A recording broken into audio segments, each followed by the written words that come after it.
Welcome to the Michigan Horse Council News. This is a special report. Equine does matter here in Michigan. At this very moment, Michiganders are getting out back to nature on some of the beautiful equine trails here in Michigan. The equine industry is one of the largest in the United States, affecting our agricultural and tourism economies. The Michigan Horse Council has 80,000 adult members and 20,000 youth group organizations and is growing.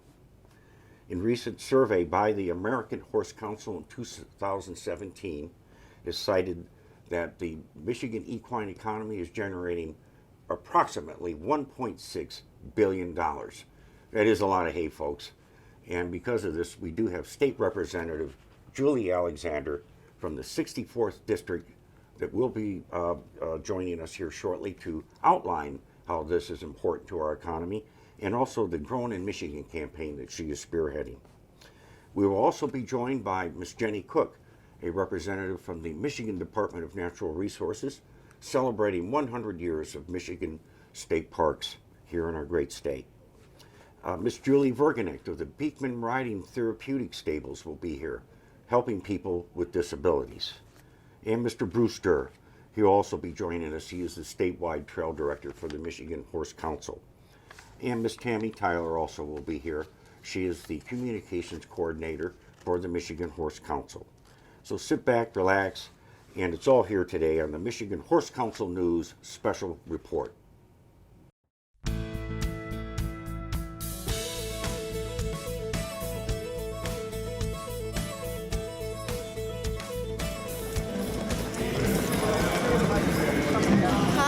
I'm State Representative Julie Alexander. Welcome to Grown in Michigan. This evening we're at MSU's campus at the Pavilion for the Michigan and Great Lakes International Draft Horse Show and Pull. We have draft horses here not only from around our country, but Canada and Europe. I'm so excited to learn more about this industry. Come join me. It's fascinating. Sure could use a slide of that front porch swinging kind of life.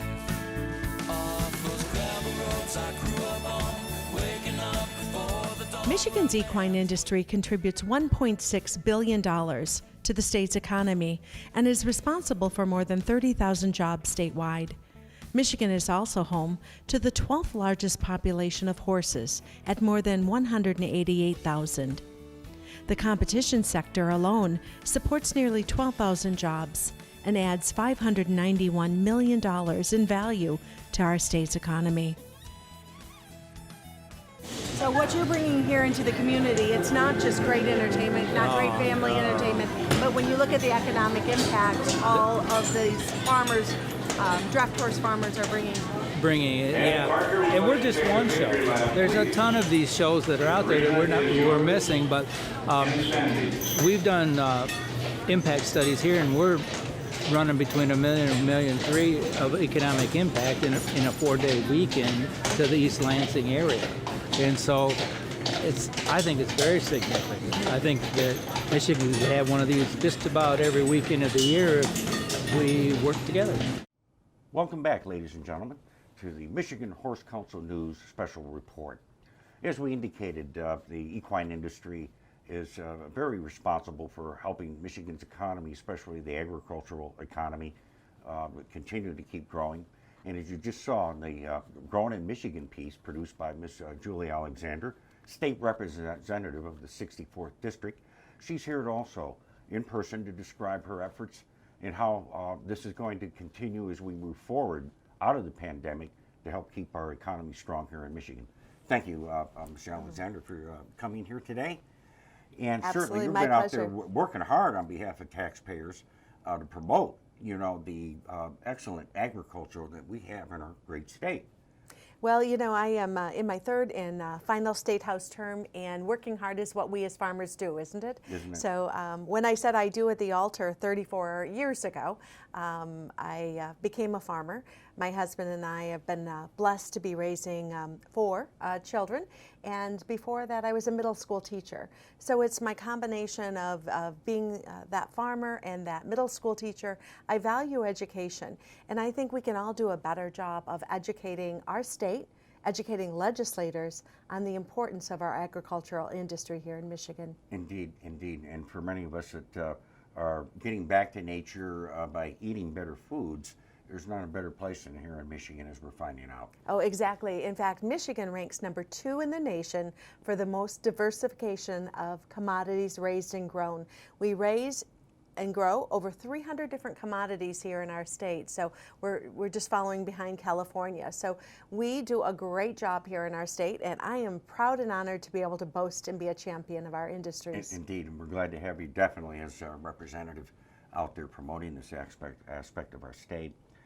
As moving forward, do you continue to see an increase focus, on our agricultural economy as manufacturing is slipping a bit, and we may not be able to rely so much on that over the next several years, and that this could be a really great stopgap measure for our state?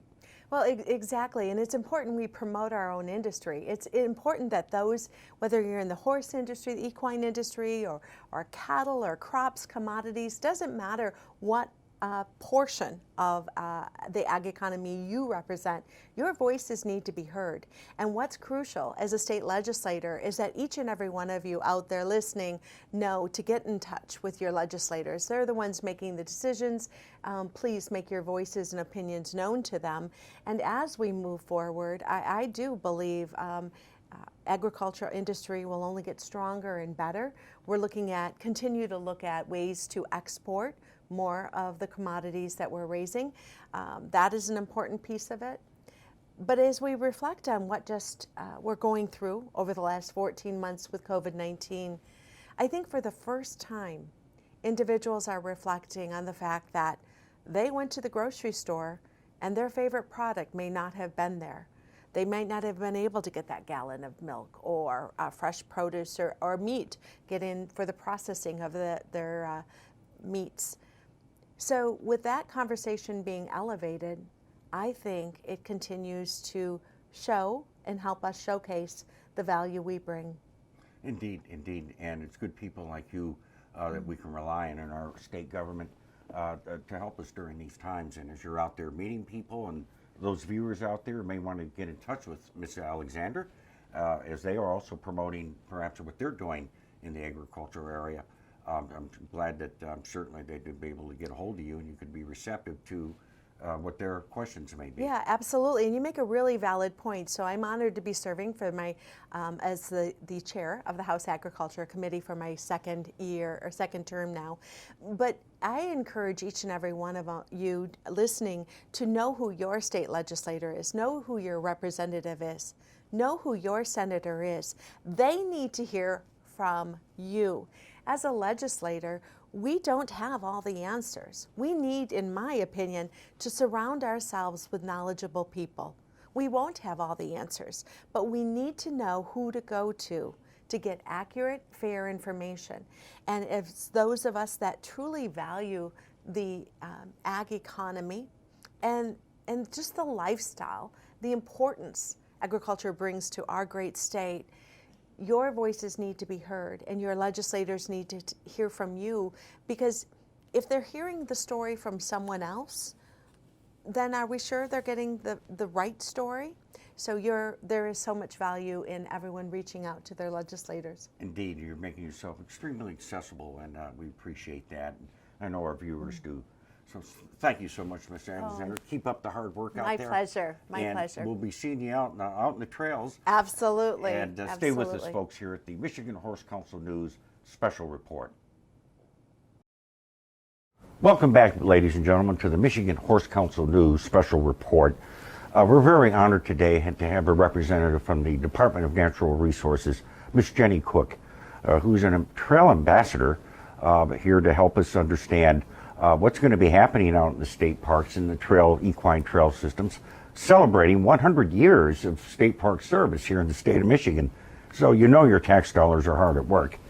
Thanks, Ms. Cook, for joining us today. Thank you for having us. Thank you. You've been representing a equine trail committee appointed by the governor to go about, talk to the public, engage them about the beautiful equine trails we have in our state that are apparently the best in the country. Yes. You've been just off the trail yourself. Tell us, what are the big efforts that you are going to be doing this year on the trails? And what are some of the interesting tourism aspects that some of our viewers may want to be interested in as far as the shoreline riding goes? Right. Thank you, Doug. Thank you for this opportunity. So we just are ready to celebrate Michigan and celebrate our horse trails here in Michigan. We have some of the best horse trails in the nation here. When you consider the fresh water and the abundance availability of that through creeks and rivers and the lakes, and then the shady trees, that is just so nice keeping our horses cool and keep us cool. We're moving along the trails. The rolling hills are fabulous. It's just the right kind of terrain, so it's not difficult, but it's interesting. And the sandy soil is particularly great for horses. They can move out really well on that. It's not so much rocky. And where it is rocky, we can put boots on or shoes on the horses, so we'll get by. And we're really the original all-terrain vehicle. Indeed, indeed. And here we are in the 21st century, and here we are in a pandemic. And definitely this is a way for a lot of us to kind of forget about the pandemic and perhaps experience life as we've known it before in the past, and getting back to nature can help us do that. That's very true. Our horses, we are taking care of them day and night, year round. It doesn't matter what the weather. In fact, when the weather is most treacherous, we're out there 4 times a day making sure they're okay. And so the horses are always out there. They're ready for us. They're ready to perform. They're such a great asset for people. So we're really excited about the trails that are offering. And just an exciting idea is that we are now working towards a shoreline horseback riding opportunity. Wonderful. And this is with the Michigan DNR at Silver Lake Sand Dunes. And we're working on that in just a selected time of year with reservations at this time. Beautiful. So it's a developing idea, and it's really a desire to get out on the trails, but to see the Lake Michigan shoreline and to travel that shoreline in a way that you may have never considered. In fact, I thought I was up in Northern California when I saw some of the beautiful pictures that you're taking as you display this potential for our tourism industry. Yes.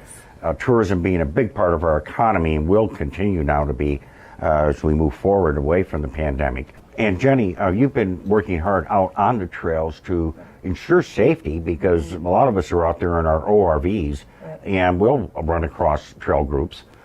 So how are they maintained, and how is this done? Thank you for asking, Doug.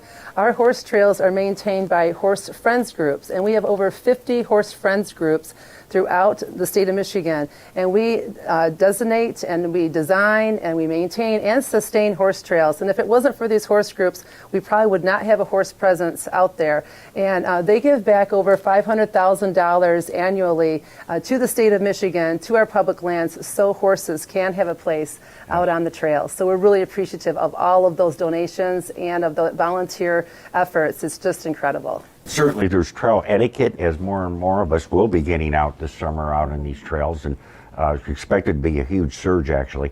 It's going to be important to watch our equine people as we come to road intersections. So ladies and gentlemen, in conjunction with the Department of Natural Resources, the Michigan Horse Council produced a public service announcement outlining some of the dangers that we may encounter when we see horse crossing signs. So if you would, just take 1 minute please to review this PSA.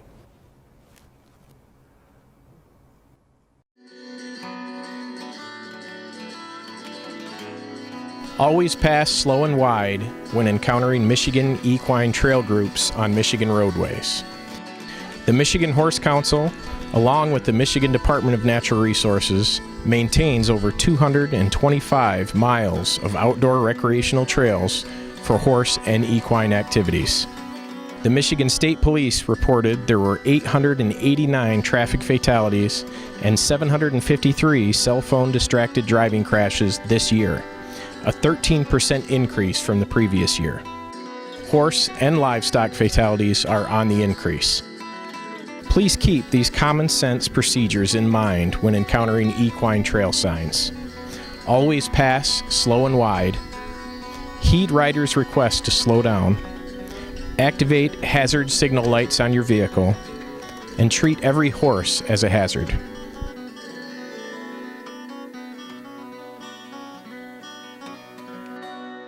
This message from the Michigan Department of Natural Resources and the Michigan Horse Council. Hi, welcome back to the Michigan Horse Council News. We have with us my friend Julie Virginik from It is now called the Equine Learning Center. Close. Equine Center for Learning, Equine Center for Learning. formerly Beekman Therapeutic Riding Center. Julie will be talking to us about equine assisted learning and different perspectives in the state of Michigan. Thank you, Tammy. What a pleasure to be here. So what are equine assisted services? A lot of people have heard about equine assisted therapies and learning and hippotherapy. So really, equine assisted services, it's the overarching umbrella that refers to any service that helps to facilitate physical, emotional, social healing, and it also includes a learning component. And we are finding that is growing leaps and bounds right now. Two things to remember about horses. One is the social aspect, that they don't judge people by appearance. In other words, they don't care what you've been through. They don't care if you're wearing the greatest and latest style of clothing. And then there's the physical aspect, that if you aren't aware, from the physical side, the horse's hip was created with a 3-point movement system, just like a human's. So in other words, when we take someone out of a wheelchair and put them onto the back of a horse, it most closely mimics that of what their hip would do if they were able to walk. So meanwhile, it works on all their core muscles, and it works on their cognitive abilities, and just different muscle groups that would normally be used if they were able to walk, and so on. So that same simulation. And there are really two approaches to equine assisted services when we look at, first is the therapeutic riding portion, hippotherapy, and equine assisted learning. The bottom line of those three, or four rather, is that the approach is broader. We work from the ground, and then we work horseback, and then we also work through horsemanship. So think leadership along those lines, how we can work with horses that way, and care. And in Michigan, there are a number of centers, but a few of the most, I would say, recognized, and the first one being Chef Therapeutic Riding Center. By the way, they were the first center, as you may know, in North America. So that's a pretty cool thing that Michigan has to stake. Michigan proud. Yes, exactly. Yeah. And there's CHUM, which is another fantastic program, and eQuest. So those are some of the locals. And then the one that I'm director at is the Equine Center for Learning, formerly known as Beekman. At ECL, we connect people of all abilities. So we have a therapeutic portion with horses, but to inspire the spirit, heal the body, nourish the soul, and open the opportunity to learn in a way no man can offer, is the way I see it. As part of the Lansing School District, we are able to connect with kids who otherwise may never even get to see a horse in real life, and have the opportunity to help them learn about agriculture and help them to learn so much more in the vast world of horses, and all the other things I mentioned earlier. But with us, they also even get the opportunity to ride at sometimes. So. And then another question that I know people often ask, and families that have a family member, whether it be a child or an adult, that needs some assistance. I think there are some insurance provisions on occasion. It depends. As we work toward a common terminology in this, because people will ask sometimes, if the therapies are so great, then why doesn't my insurance cover it? And for many, many years, it was considered an alternate therapy, I guess you could say, or an experimental therapy. So as studies have moved forward, we're getting closer and closer to having it always through an occupational therapist, and more, even at our center, we're getting phone calls that my therapist recommended this. So definitely from an OT standpoint, they can generally write a script, as it were, and it's being a little bit more accepted now. There may also be people who are interested in coming out and helping at facilities like this. Do you take volunteers to help? Absolutely. In fact, when I think about some of the things that we offer, as well as some of the other centers, specifically for ECL, we have obviously lessons, but we also have camps, and we have clinics, like, they're 2-hour blocks of time. Mm-hmm. And so those volunteer opportunities come about to help come either in a lesson. Sometimes you might be a sidewalker, which is how I began there 20 years ago. Little did I know that 20 years fast forward, I would be there in the position I'm in. And it's really great exercise, by the way. Yes, it is. Yes, it is. But there are a lot of different opportunities. We have several couples that come out and do it as a team. Then when I say that, they're feeding and cleaning, so they're grabbing the shovel, and and then we have others who just love to be in the lessons, and they're either a sidewalker next to a rider that is not so steady yet, or they're leading a horse. So there's many different opportunities from a volunteer perspective. We also have internship opportunities. In fact, my staff right now are primarily MSU students. I've got one that was a psychology major, one that was a physiology major, and one is going into OT. So those internship opportunities, what generally happens is they come to us for an internship and then end up staying on, which I kind of like that. So yeah, so to become a volunteer, though, really it's a matter of contacting the center, and we have a packet that we send to you, and it's a very quick, simple process, and then we obviously provide all the training. Excellent. So you don't have to know about horses, and you don't have to have experience with horses, and so you will get some training through the opportunity. Absolutely. Hi, welcome back to the Michigan Horse Council News. I want to introduce Bruce Dewar, who is our new Vice President and also our Chair for our Trails Committee. Yes. And we are very excited from the Michigan Horse Council to be bringing back our statewide trail ride, and we have an extra component to that event as well. So I'm going to let you tell about our ride challenge. Yes, this year, for our first time we're trying this, and we've partnered up with a company called Top Trail, and Troy Lynn, who runs that organization, has been helping us get this set up. And starting May 1, any of your rides that you'd like to have taken care of, I guess you'd say, by Troy Lynn. Logged. Exactly, Yeah. logged correctly. Any GPS device, and between the dates of May 1 and August 31st, those rides will all be logged, and you're all competing for this wonderful little trail saddle we have over here to our right. So that's going to be quite a little surprise and a prize for everybody there. A good reason to be out on your horse, other than the normal reasons that we have. So yeah, an extra incentive, definitely. So our top prize for the ride challenge is a Circle Y trail saddle donated by Circle Y and Tom's Western Store. Bruce, can you tell us more about the Top Trail website and the Facebook? And it's a really great program. Absolutely, I'd be glad to. Again, like I say, Troy Lynn runs that and does a very nice job of logging all the miles. And there's a lot of leaderboards, so you can see where you're at. You can see the tracks for different rides that you've taken, other people that are also in our challenge and in other people's challenges. It's a great way to keep track of what you're doing and what the other friends and folks that you'd like to become friends with are also doing. And in the end, when you can come up with one of these, it's always a kind of a nice little bonus. Exactly. So Definitely. It's Top Trail is quite an outfit. Their website is open to anybody who wants to join. Of course, to join our trail challenge, it's relatively simple. Go to Michigan Horse Council website, become a member, either a family or an individual member, and then you go ahead and join with Top Trail, and we'd be glad to have you on as we're an affiliate group. And they've got a nice little entry-level membership that they have set up specifically for the Michigan Horse Council and for this ride challenge. And you're with them for a full year, so that's kind of a nice little bonus from them. So they also have their own little tags and whatnot. So everybody that rides in the challenge that gets to a certain mile marker will end up with a little bridle tag that'll go on there. They can kind of show off how many miles they rode, and so it should be quite interesting and hopefully bring a lot of our trails groups together. Yeah, it's really a team effort. So the Michigan Horse Council is working with Jenny Cook and Amy Showerman, and then our Michigan Horse Council trail organizations as well, and all trail groups throughout the state. We're excited to be promoting trails in Michigan. We're excited to have out-of-staters come and visit us. As you all know, here in Michigan, we have some of the best trails in Michigan. We're really blessed with some beautiful forests, some water, just really fantastic areas to visit.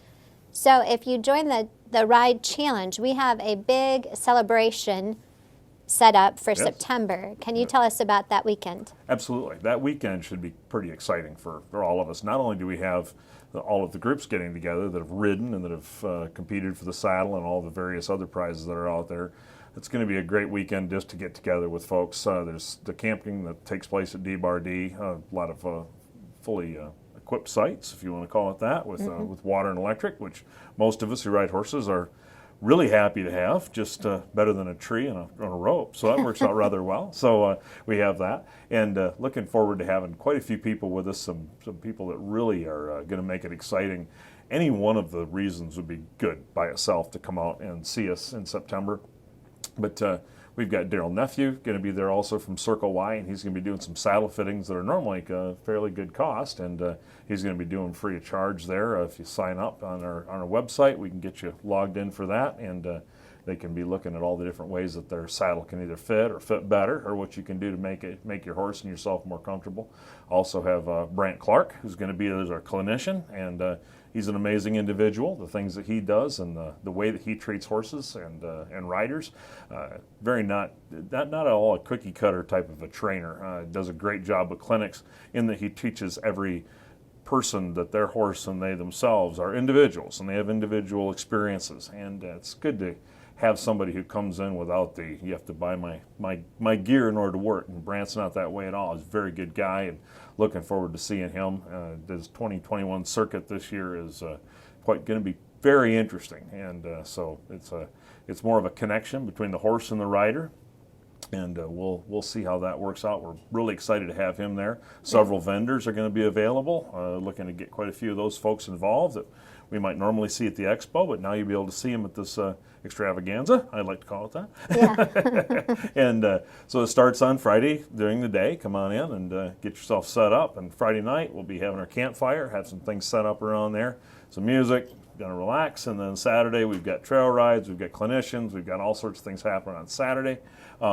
Saturday night, it's a big dinner, the awards ceremony, where this sort of similar saddle to this will be heading out with a brand new owner, so that'll be fun to watch. Mm-hmm. Hand out all of our tags, all the different people that are going to be involved. Should be quite fun to see all that happen, and have a band and maybe be able to cut a rug or at least dust up the boards a little bit. So we'll do all that, and then Sunday we'll have our cowboy service. Daryl Nephew, who's also the Circle Y, is going to cover that for us. So excited to have him do that. And then, of course, Sunday, you're welcome to stay Sunday night if you've got the ability and hang out till Monday. But we're going to wrap things up Sunday night as far as what we're doing at the Michigan Horse Council. But we're excited to see that, and it should be a good time to get all of our friends and family together and enjoy being out there in God's creation. So that's what we're looking forward to. It's an absolutely beautiful facility, too, up in Chase, Michigan, D-Bar-D Ranch. Yes. It's owned by Joyce and Don. Yep. And they family-owned, just fantastic people. And the barn on Saturday night is absolutely gorgeous. It's an old barn, white lights. We're going to have a barbecue dinner, a live auction. Ernie Birchmeyer with Michigan Farm Bureau is going to come up and help us with that. We also have our silent auction that will be taking place on Friday and Saturday as well.